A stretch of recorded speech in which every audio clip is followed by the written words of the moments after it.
गोष्टींच्या खजिन्यातून निघालेल्या आजच्या गोष्टीचे नाव आहे ससुलीची मेजवानी. चला तर मग गोष्ट सुरू करूया. मी रोज कच्ची गाजरच खाते, ससुली स्वतःशीच बोलली. मला कंटाळा आला ह्या कच्च्या गाजरांचा.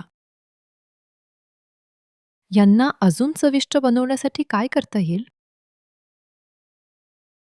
त्या दुपारी ससुली शेतकऱ्याच्या घरी गेली. तिथे तिने चुलीवर एका भांड्यात काहीतरी उकळताना पाहिले. तिला एक छान कल्पना सुचतच होती, तेवढ्यात शेतकऱ्याचा कुत्रा भुंकत तिच्या मागे आला.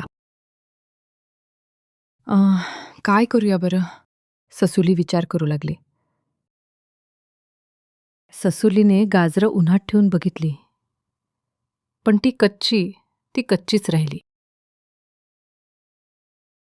मग तिनं ती गाजरं आगीत टाकून पाहिली. तिनं त्याची चव घेऊन बघितली, तर ती कडू लागत होती. काय करता येईल याचा तिने खूप विचार केला. शेवटी तिला एक कल्पना सुचली. सगळ्यात पहिले तिने एक कासवाचे जुने कवच शोधले. मग तिने काही काटक्या जमा केल्या आणि 3 दगड पण आणले. अरे वा! अखेरीस ससुलीला गाजर शिजवण्याचा मार्ग सापडला. तिला इतका आनंद झाला की तिने तिच्या सगळ्या मित्रमैत्रिणींना मेजवानीचे आमंत्रण दिले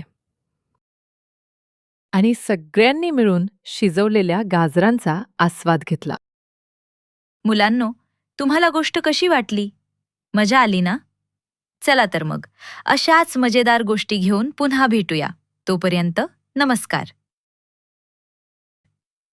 अशाच मजेदार गोष्टी ऐकण्यासाठी हा QR कोड स्कॅन करा